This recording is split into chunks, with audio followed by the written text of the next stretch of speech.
A very good morning to all of you. I am Dr. Ranjita and you all are welcome to Study IQ. इस lecture में हम लोग पढ़ रहे हैं, हम लोग रिवाइज कर रहे हैं साइंस को थ्रू MCQs। तो ये इसका सेट नंबर 11 है। So let's start. अगर आपका कोई स्पेसिफिक सवाल है तो आप मुझे इस ईमेल एड्रेस पर मेल कर सकते हैं। This is my Instagram link और ये मेरे टेलीग्राम चैनल का लिंक आपको दिया गया है। इस टेलीग्राम चैनल पर अगर आप चाहते हैं क्लास 6 से लेकर क्लास 12 तक साइंस NCERT के चैप्टर्स को देखना तो उनका लिंक यहीं पे शेयर किया गया है। अगर आप चाहते हैं मेरे लेक्चर्स की PDF को डाउनलोड करना तो उनका वो भी आपको इसी टेलीग्राम चैनल पर मिल जाएंगी। सेट का पहला सवाल आपके सामने स्क्रीन पर आपको दिखाई दे रहा है। इस सवाल में पूछा जा रहा है आपसे कि herbs are usually short and may not have branches. आपको 3 स्टेटमेंट दी गई है। पहली स्टेटमेंट कहती है कि जो हर्ब्स होते हैं, जो छोटे प्लांट्स होते हैं, यूजुअली शॉर्ट, हर्ब्स जिनका नाम है वो शॉर्ट है और उनके पास बहुत सारे ब्रांचेस नहीं है। श्रब्स जो है develop branches near the base of the stem. Shrubs के बारे में बात की जा रही है, वो बेस ऑफ द स्टेम से उनकी ब्रांचिंग हो जाती है। Shrubs are very tall with hard and thick stem. वो बहुत टॉल होते हैं, वेरी टॉल लिखा हुआ है इसमें, और जिनका हार्ड एंड थिक स्टेम होता है। ये सारी स्टेटमेंट आपको दी गई है। तो this is the basic NCERT understanding. Class 6 और क्लास 7 की NCERT से ये सवाल लिया गया है, जहाँ पे आपको बताया गया है हर्ब्स और श्रब्स और ट्रीज के बीच में डिफरेंस। तो बहुत ही आसान सवाल है जो कि NCERT से लिया गया है। इसको समझने से पहले आपको ये समझना पड़ेगा कि हर्ब्स और श्रब्स में डिफरेंस क्या होता है। देखिए, हर्ब्स जो होते हैं ये वो प्लांट्स होते हैं। Most plants can be classified into 3 categories में होते हैं, हर्ब्स, श्रब्स एंड ट्रीज। अब आप उसका कॉरेस्पॉन्डिंग हिंदी नाम देख लीजिएगा। देखिए, एक चीज़ आप प्लीज़ समझ लीजिए, जितने भी लोग मुझे हिंदी भाषी क्षेत्र से देखते हैं और जो लोग मुझे हिंदी, जो अपना एग्जाम हिंदी में देना पसंद करते हैं, उन सभी लोगों के लिए मैं बता देती हूँ कि साइंस के कोई बाउंड्रीज नहीं होते। पहली बात, अगर आप समझेंगे, पहली बात मैं हिंदी में ही समझाने की कोशिश करती हूँ। अगर मैं कुछ इंग्लिश के टर्म्स को यूज़ भी कर रही हूँ तो यू जस्ट आप कोशिश तो करिए कंसेप्ट को समझने की। जैसे ही आपको कंसेप्ट समझ में आ जाएगा, आपको अपने आप से उसका हिंदी नाम समझ आ जाएगा कि हिंदी नाम क्या होगा। Okay, fine. तो हर्ब्स क्या होते हैं? हर्ब्स वो प्लांट्स होते हैं जो ग्रीन है, जिनका टेंडर स्टेम है, मतलब उनका जो तना है वो बहुत ही नाजुक सा है। And they are called herbs. They are usually short and may not have many branches. तो उनकी ब्रांचेस नहीं होती, एकदम सही बात है, बहुत सारी। उनका जो तना होता है वो बिल्कुल हरे रंग का होता है और बहुत ही सॉफ्ट सा तना होता है। तो ये हर्ब्स के आपको इसमें एग्जाम्पल, ये देखो, ये दिखाया गया है हर्ब्स। ये श्रब्स का एग्जाम्पल है और ये ट्रीज का एग्जाम्पल है, तो आपको दिखाया गया। श्रब्स दूसरी तरफ से क्या होंगे? दूसरी तरफ से श्रब्स जो होते हैं वो थिक होते हैं, हार्ड होते हैं। The stem is hard but not very thick stem नहीं होगा। प्लांट्स सॉलकॉट, छोटे छोटे प्लांट्स को हम श्रब्स कहते हैं। उनकी जो ब्रांचेज होंगी वो नियर द बेस डेवलप होती हैं। यही उनकी सबसे बड़ी खासियत है। जैसे फॉर एग्जाम्पल आप देखिए, तुलसी का पौधा आप देखेंगे तो उनकी जो ब्रांचेज होंगी, मतलब जो ग्राउंड होगा उसी के पास से ब्रांचिंग होना शुरू हो जाती है। ट्रीज क्या होते हैं? ट्रीज आप अच्छे से जानते हो, ट्रीज का बहुत बड़ा सा तना होगा, थिक तना होगा और उसकी ब्रांचिंग बहुत सारी होती है। नियर द सरफेस ब्रांचिंग नहीं होती है। तो ये तीनों में डिफरेंस है। आप ये भी देख सकते हैं, इसमें डिफरेंसेस आप चेक कर सकते हैं। ये शॉर्ट होंगे, ये टॉल होंगे, ये टॉलेस्ट होंगे, एनुअल एंड बायनियल हो सकते हैं हर्ब्स। मोस्टली ये पेरेनियल, पूरे साल चलते हैं श्रब्स, ये भी पेरेनियल होते हैं। जो हर्ब्स होते हैं वो एनुअल, बायनियल और पेरेनियल हो सकते हैं। हो सकता है वो कुछ टाइम के लिए रहें। धनिया हो गया जैसे कि, ओके, पुदीना हो गया।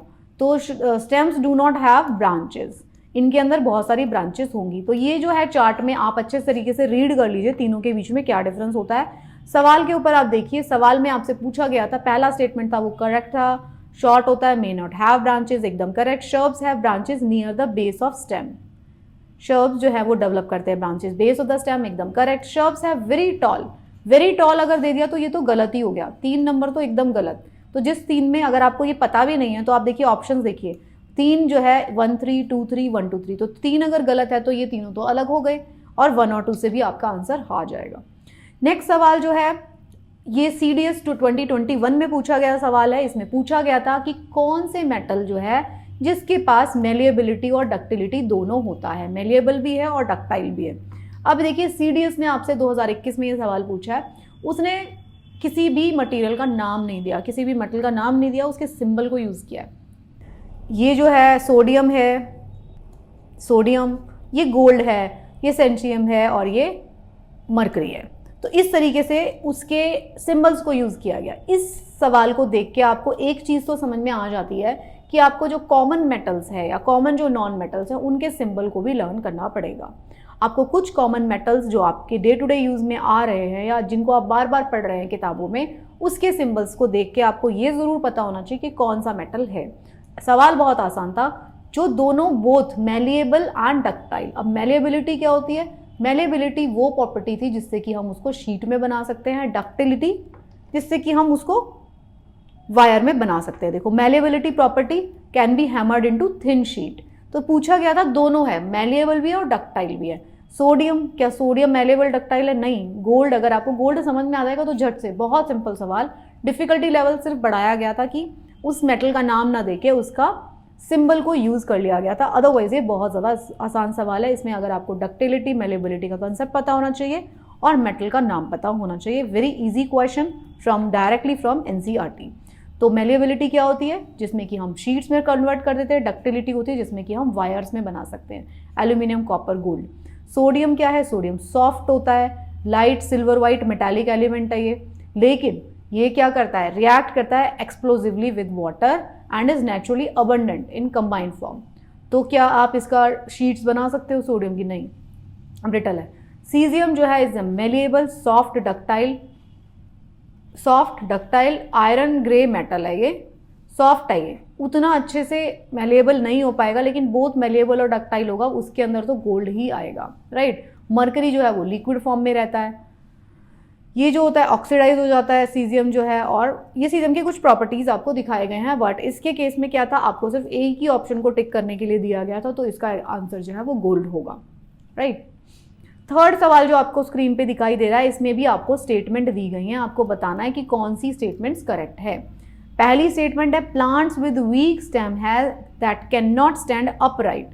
जिनकी स्टेम वीक है, जो सीधे खड़े नहीं हो सकते, but spread on the ground, they are called creepers. Plants with weak stem that support and climb up are called climbers. बहुत ही ईजी स्टेटमेंट, क्लास 7 से पूछा गया सवाल है, जिसमें क्लाइंबर और क्रीपर्स के बारे में पूछा गया है। तो देखिए, क्लाइंबर्स और क्रीपर में डिफरेंस यही होता है, मैंने आपको क्लास में पढ़ाया भी था, कि जो क्रीपर्स होती हैं वो हॉरिजॉन्टली चलती रहती है ग्राउंड पर ही, लेकिन क्लाइंबर्स हैं जो क्लाइंब वाले नाम से चढ़ जाती हैं ऊपर, बेलें होती हैं वो ऊपर चढ़ जाएंगी वर्टिकल सपोर्ट पे। क्रीपर्स क्या होंगी? सिर्फ हॉरिजॉन्टल ग्राउंड पे फैलेंगी, जिसमें एग्जाम्पल क्या दिया गया था? Pumpkin, melons, water melons, pumpkin, ये सारे के सारे क्रीपर्स के एग्जाम्पल है। और क्लाइंबर्स के क्या एग्जाम्पल हैं? ग्रेप्स, उसकी बेल, अंगूर की बेल, मनी प्लांट, ये बहुत कॉमन एग्जाम्पल है क्लाइंबर्स के। तो क्लाइंबर्स ऊपर चढ़ जाएंगे जैसे ही उनको सपोर्ट मिलेगा। तो this was a very easy question again from the NCERT. Creepers और क्लाइंबर्स के आपको कुछ एग्जाम्पल दिखाए गए हैं, इसको आप देख सकते हैं। अगला सवाल जो स्क्रीन पर आपको दिखाई दे रहा है वो 2020 में ईपीएफओ एग्जाम में पूछा गया सवाल है। इस सवाल में आपसे पूछा गया था कि विच of the following statement regarding force is correct. Force के बारे में आपसे कुछ स्टेटमेंट पूछी गई थी, फोर्स के बारे में कुछ स्टेटमेंट आपको दी जा रही है। अब आप इन स्टेटमेंट्स को ध्यान से देखिए। A positive force implies attractive nature, a negative force implies repulsive nature, a positive force can be both attractive and repulsive in nature, a negative force implies attractive nature. Next सवाल जो आपके screen पे दिखाई दे रहा है वो आपको दिखाई दे रहा है अबाउट कार्बन सिंक के बारे में।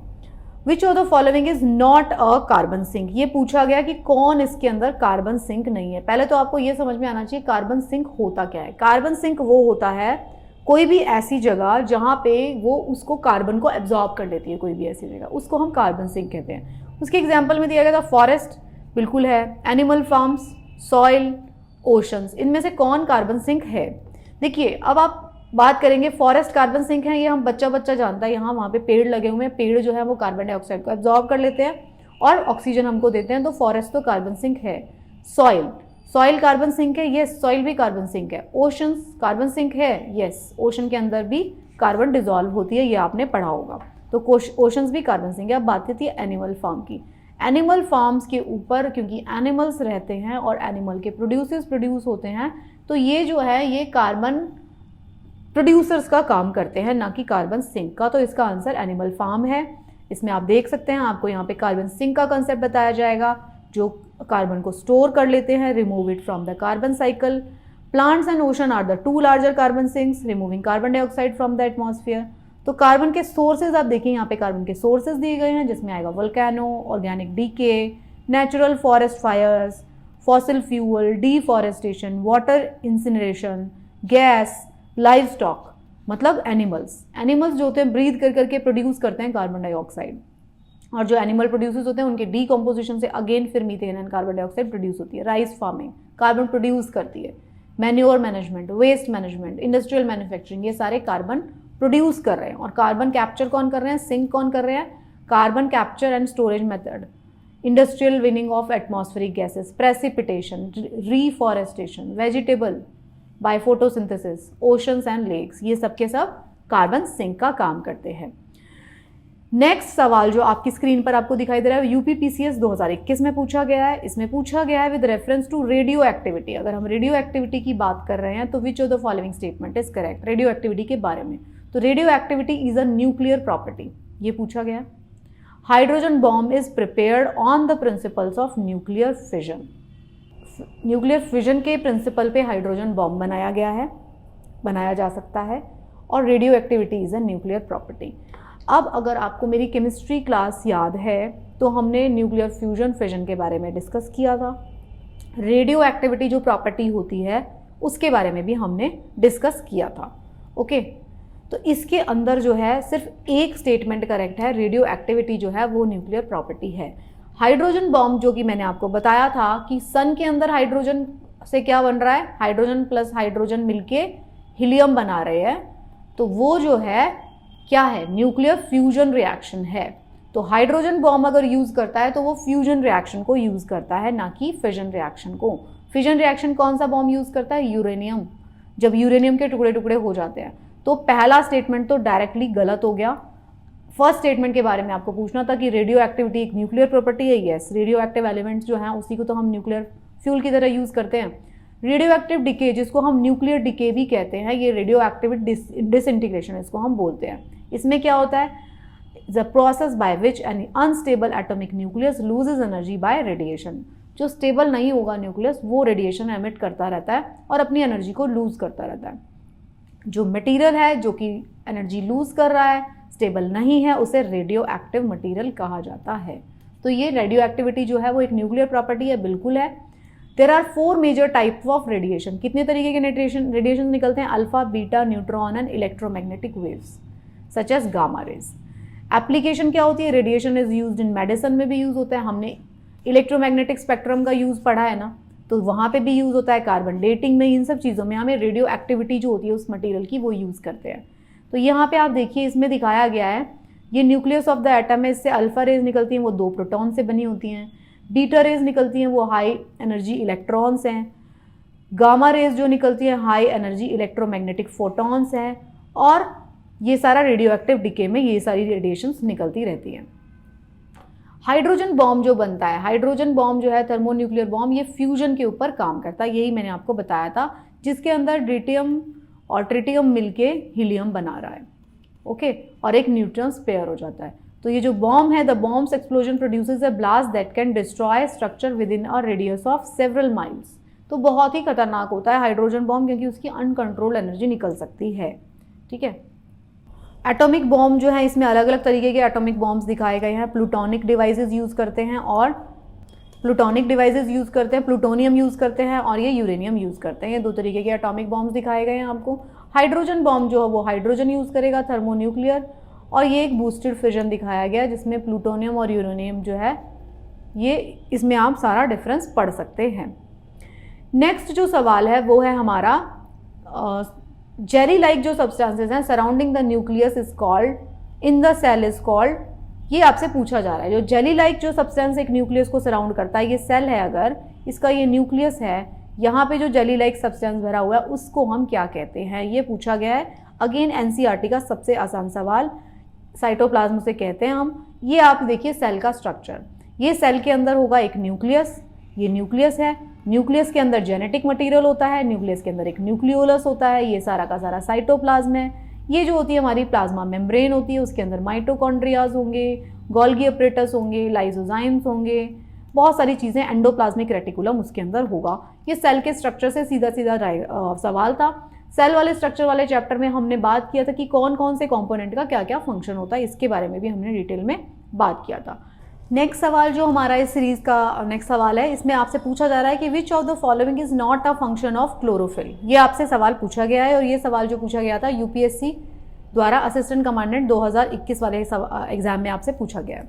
तो इसमें 4 ऑप्शन आपके सामने दिखाई दे रहे हैं आपको स्क्रीन पर। Splitting of water, absorption of photon, oxidation of carbohydrate and conversion of light into chemical energy. तो अगर आपको याद है, हमने फोटोसिंथेसिस जो प्रोसेस है उसको बहुत ज़्यादा डिटेल में कई बार पढ़ा है, तो उसमें हमने क्लोरोफिल के फंक्शंस के बारे में भी बात किया था। ये एनसीईआरटी का सवाल है, अगेन थोड़ी हायर क्लास की एनसीईआरटी का सवाल है, क्योंकि इसमें कुछ जो चीज़ें हैं वो थोड़ी कॉम्प्लेक्स दी गई हैं। तो conversion of light into chemical energy is definitely a function of chlorophyll. Absorption of photon, photon lights के होते हैं, उनका एब्जॉर्प्शन भी एकदम ज़रूरी बात है। ऑक्सीडेशन ऑफ कार्बोहाइड्रेट, क्या वो कार्बोहाइड्रेट का ऑक्सीडेशन करता है? नहीं, क्योंकि कार्बोहाइड्रेट का फॉर्मेशन हो रहा है क्लोरोफिल के द्वारा। क्लोरोफिल जब सनलाइट की एनर्जी को एब्जॉर्ब करता है तो क्या करता है, वो कार्बोहाइड्रेट का फॉर्मेशन करता है, ना कि उसका ऑक्सीडेशन। स्प्लिटिंग ऑफ वाटर जो है वो उसके सेकेंड प्रोसेस जो होता है, जो सेकेंड फेज होता है फोटोसिंथेसिस का, उसमें वाटर मॉलिक्यूल स्प्लिट होता है, जिसमें बात करेंगे उसे हम क्या कहते हैं। तो इसका जो आंसर है, ये गलत आंसर आपको इसमें दिया गया, ये आंसर नहीं है, इसका आंसर होगा ऑक्सीडेशन ऑफ कार्बोहाइड्रेट। तो oxidation of the carbohydrate is the right answer. तो क्लोरोफिल है जो कि पिगमेंट है, इसमें से हम कुछ बातें सीखेंगे। क्लोरोफिल जो है वो ग्रीन कलर का पिगमेंट है, वो हमें ग्रीन क्यों दिखाई दे रहा है? सबसे पहली बात यहाँ दी गई है, क्योंकि अगर हम लाइट जब उसके ऊपर पड़ती है, किसी भी पौधे के ऊपर लाइट पड़ती है जिसके अंदर क्लोरोफिल है, तो वो क्या करता है, सिर्फ ग्रीन कलर की लाइट को रिफ्लेक्ट करता है, बाकी सारी लाइट को एब्जॉर्ब कर लेता है, इसीलिए वो ग्रीन कलर का आपको दिखाई देगा। सेकेंड जो बात थी, वो क्या करता है, क्लोरोफिल की वजह से जो केमिकल एनर्जी है, जो हीट एनर्जी है, उसको सन की जो एनर्जी है उसको फिक्स कर देता है केमिकल एनर्जी में, कार्बोहाइड्रेट का फॉर्मेशन हो जाता है।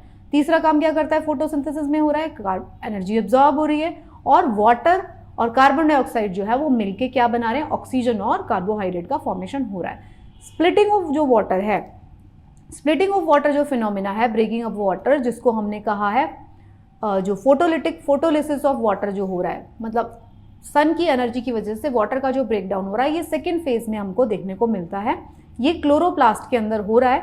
क्लोरोप्लास्ट में क्या हो रहा है कि वाटर जो splitting complex is associated with PS2 which itself is physically located in the inner surface of thylakoid membrane. तो ये कहाँ पर हो रहा है, ये क्लोरोप्लास्ट के अंदर ये वाला प्रोसेस भी हो रहा है। तो इस सवाल का जो सही जवाब है वो है ऑक्सीडेशन ऑफ कार्बोहाइड्रेट। ये जो है वो गलत है, ये नहीं हो रहा है। ऑक्सीडेशन ऑफ कार्बोहाइड्रेट, जो oxidation of carbohydrate is the wrong answer इसमें। तो ये इसका जवाब बनेगा, option C is the right answer for this question. Splitting of water is not the right answer. Next जो सवाल है आपकी स्क्रीन पे, वो आपसे पूछा जा रहा है सेप्रोट्रोफ्स के बारे में आपसे सवाल पूछा जा रहा है। अगेन एनसीईआरटी क्वेश्चन, कौन सा जो है इसमें से सेप्रोट्रॉफ नहीं है। तो सेप्रोट्रॉफ पहले आपको समझना पड़ेगा, 3-4 तरीके के हमारे पास, एक तो ऑटोट्रॉफ्स होते हैं, दूसरे हीट्रोट्रॉफ्स होते हैं, फिर सेप्रोट्रॉफ्स होते हैं। ऑटोट्रॉफ्स जो अपना खाना खुद बना रहे हैं, हीट्रोट्रॉफ्स जो अपना खाना खुद नहीं बना रहे, वो ऑटोट्रॉफ्स के ऊपर डिपेंडेंट हैं। सेप्रोट्रॉफ्स जो होते हैं वो जो डेड ऑर्गेनिज्म या डेड जो मैटर है उसके ऊपर फीड करते हैं, उसको हमने सेप्रोट्रॉफ्स कहा था। तो इसमें से कौन नहीं है, yeast yes, fungus yes, amoeba नहीं, अमीबा सेप्रोट्रॉफ नहीं है। म्यूकोर माइकोसिस से लिया गया है, म्यूकोर फंगस का नाम है अगेन। तो इसमें से अमीबा जो है वो इसका आंसर है, अमीबा जो है सेप्रोट्रॉफ नहीं है। सेप्रोट्रॉफ के बारे में अच्छे से समझने के लिए हमें न्यूट्रिशन वाले चैप्टर में हमने पढ़ा था। न्यूट्रिशन में हमने बात किया था कि न्यूट्रिशन जो है it's provide energy to maintain function and matter to build up the repair structure. ये 2 तरीके का हो सकता है, ऑटोट्रॉफिक एंड हीट्रोट्रॉफिक। जो हीट्रोट्रॉफिक न्यूट्रिशन था उसको हमने फर्दर डिवाइड किया था। सेप्रोट्रॉफिक भी हो सकता है जिसमें कि सिक्रीट करते हैं एंजाइम जो डेड मैटर के ऊपर कर रहा है, और दूसरा पैरासिटिक भी हो सकता है जिसमें पैथोजेनिक ऑर्गेनिज्म भी आते थे। तो इस वाले चैप्टर में हमने बात किया था सेप्रोट्रॉप्स के बारे में। तो पैरासाइट और सेप्रोट्रॉप्स में क्या डिफरेंस होता है ये भी आप देख सकते हैं। जो पैरासाइट होता है वो फीड करता है लिविंग ऑर्गेनिज्म के ऊपर, सेप्रोट्रॉप जो है वो डेड ऑर्गेनिज्म के ऊपर फीड करते हैं। पैरासाइट जो होता है readymade food from the organism called host. Saprotroph क्या करता है, पहले उसको कन्वर्ट करता है केमिकली, तब उसको अपना न्यूट्रिशन डिराइव करना पड़ता है। तो ये दोनों जो है वो डिफरेंस है पैरासाइट और सेप्रोट्रॉप्स में। अमीबा कैसे करता है न्यूट्रिशन, अमीबा का न्यूट्रिशन साइकिल आपको इसमें दिखाया गया है। फैगोसिटिक एक्टिविटी के थ्रू वो अमीबा खाना खाता है अपना। लास्ट सवाल जो है इस सीरीज का वो यूपीपीसीएस 2021 में पूछा गया सवाल है। इसमें पूछा गया diffusion of light in the atmosphere takes place due to, किस वजह से डिफ्यूजन हो रहा है उसमें आपसे ये पूछा जा रहा है। अगेन बहुत आसान सवाल, ये आसान सवाल है डिफ्यूजन के बारे में। कार्बन डाइऑक्साइड की वजह से डिफ्यूजन हो रहा है। ओके, आई एम सॉरी, मेरा पेन थोड़ा सा प्रॉब्लम कर रहा है। ओके, तो कार्बन डाइऑक्साइड की वजह से डिफ्यूजन हो रहा है, डस्ट पार्टिकल की वजह से हो रहा है। Diffusion of light in the atmosphere take place due to, किसकी वजह से हो रहा है? पार्टिकल्स जो होंगे वो डिफ्यूज करते हैं लाइट को।